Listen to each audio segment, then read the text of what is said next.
இளைய தளபதி விஜய் அவர் வந்தா தமிழ்நாடு நல்லா இருக்கும்னு நினைக்கிறேன். எங்க வீட்டுல மட்டும் ஃபேமிலி ஓட்டு பாத்தீங்கன்னா 60 ஓட்டு இருக்கு. 60 ஓட்டுமே அவருக்கு தான். 2026 ஸ்டாலின் வந்தால் தமிழ்நாடு நல்லா இருக்கும். நிரந்தர முதலமைச்சர் ஸ்டாலின் தான். ஒரு மாற்று அரசியல் தான் நாம் தமிழர் கட்சி சீமானை ஆதரிச்சு என்னுடைய ஓட்டுகள்லாம் அவருக்கு தான் ஒரு குறிக்கோளா இருக்கிறோம். விஜய் இந்த கூத்தாடிப்பு பின்னாடி தமிழக மக்கள் அரசியல்ல மூழ்கி கிடக்கிறது இந்த தமிழ்நாட்டில் தான் ரொம்ப தலைகுனிவா இருக்கிறது, வெக்கக்கேடா இருக்கிறது. கூத்தாடி பின்னாடி போவதே மக்கள் கொஞ்சம் தவிர்த்து கொள்ளணும். விஜய் வந்தா நல்லா இருக்கும்னு நினைக்கிறோம். ஜெயலலிதாவுக்கு அப்புறம் விஜய் தான். திராவிட முன்னேற்ற கழகம் வந்தா தான் சார் நல்லா இருக்கும். என்ன காரணம், பாஜக உள்ள நுழைஞ்சிரும். சீமான் வரலான்னு நினைக்கிறேனே. விஜய் வந்தாலும் வேஸ்ட்டு தான், வரலனாலும் வேஸ்ட்டு தான். அவரு என்ன செய்ய போறாரு? அவரு படம் நடிச்சிட்டாரு, படமே நடிச்சிட்டு இருக்கலாம்.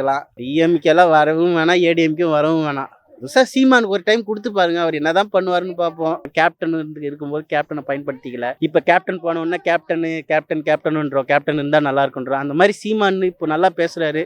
சீமான் வந்தால் எனக்கு நல்லா இருக்குங்க. ஏடிஎம்கே ப்ளஸ் விஜய் கூட்டணி வந்தால் நல்லா இருக்கும். 2026 முத்துவேல் கருணாநிதி ஸ்டாலின். 2026 இப்போ தளபதி விஜய். 2026 ஸ்டாலின் தான் வரணும். இல்லை, விஜய் சார் வந்தால் தான் நல்லா இருக்கும்.